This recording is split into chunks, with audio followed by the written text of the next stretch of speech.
Softball is back at Andy Moore Field as this afternoon it's the Hoosier Classic in Bloomington featuring the hometown Hoosiers playing host to the IU Indianapolis Jaguars in Game 3 of Day 1 of this weekend round robin. Hello and good afternoon everyone, I am Austin Platt. Back here at Andy Moore Field in Bloomington, Indiana, where the Indiana Hoosiers battling the IU Indianapolis Jaguars in the third of 4 games here today in Day 1.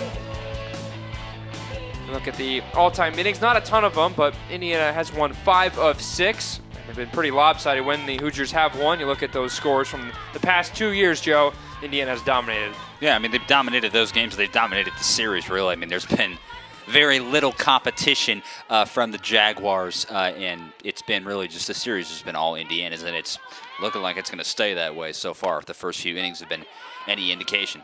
Burko hits the second pitch hard on the ground, but Gilbert fields and throws her out at first base. So Burko's hit the ball hard twice today, but has not been successful. A fly out and now a ground out.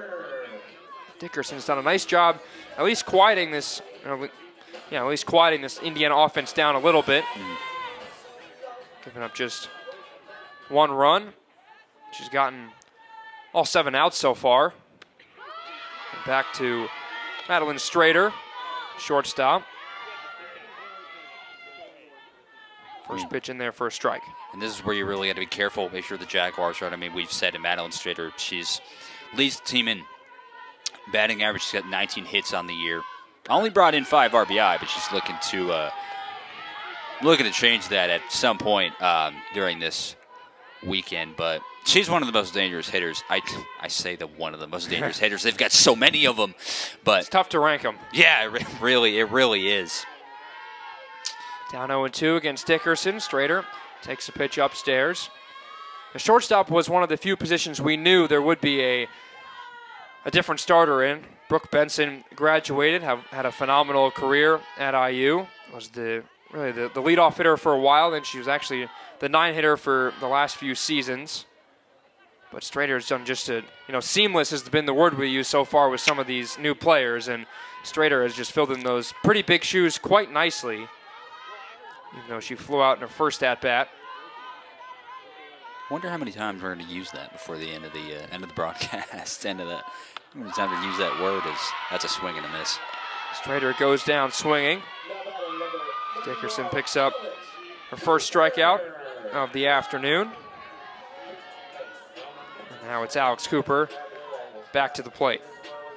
That's a big strikeout right there for Callie Dickerson. Look for her to build on that. That's a really big,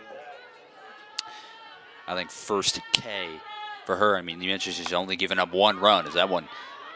That'll drop into right field. A 2-out hit for Alex Cooper. A little dinker. Sometimes it's not how hard you hit it, it's where you place it. And Cooper keeps the inning alive with their second single of the afternoon. Now back to the top with Wilkinson, who will get her third at-bat in as many innings. I mean, I was talking about it earlier, right? It's the sweet spot. And it's like you said, it doesn't matter how hard you hit it. It's where you put the ball. It's great ball placement right there by Cooper, and she's on as a result. First pitch to Wilkinson is up and in. A little bit off the end of the bat, a little cue shot, but Cooper will take it. It's a single in the end.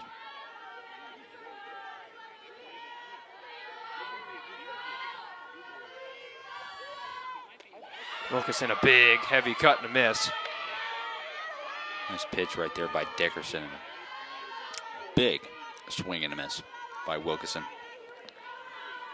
She had that walk so far in this one. That was a catalyst to that huge inside the park home run that we saw earlier.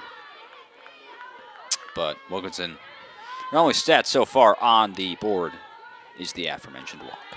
A pair of walks, a stolen base, and a run scored for the IU leadoff hitter. One of the big transfers IU get, especially offensively, kind of a half swing there. Hit to third, Cable to throw across. It's not in time. The ball gets away from Gordon. Here comes Cooper. She will score. Wilkinson trying to get to third. And no throw over there. It just goes right back to the circle. And so, hey, you put the ball in play, good things happen. And Indiana adds another run. It's now 7-0 Hoosiers.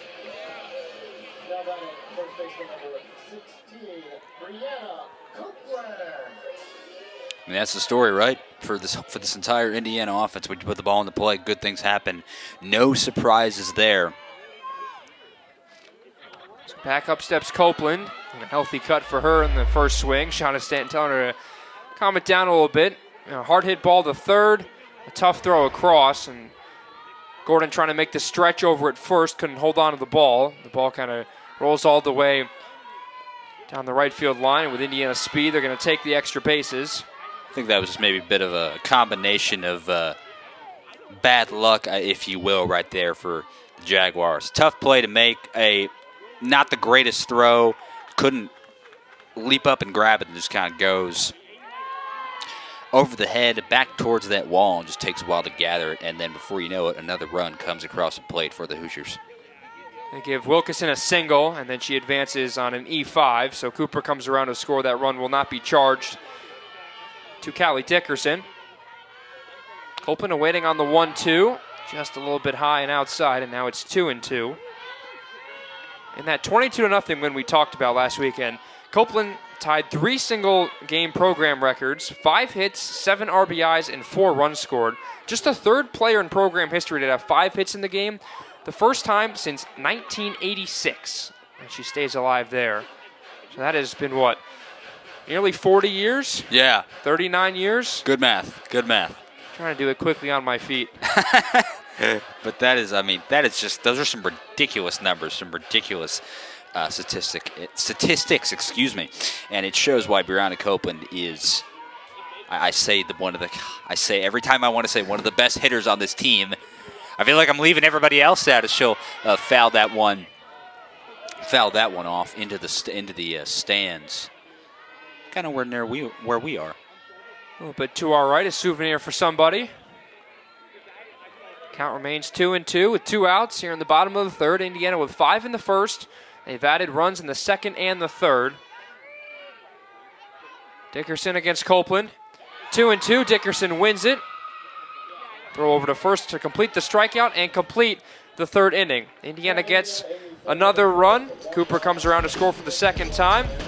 And we'll go to the fourth here on Big Ten Plus.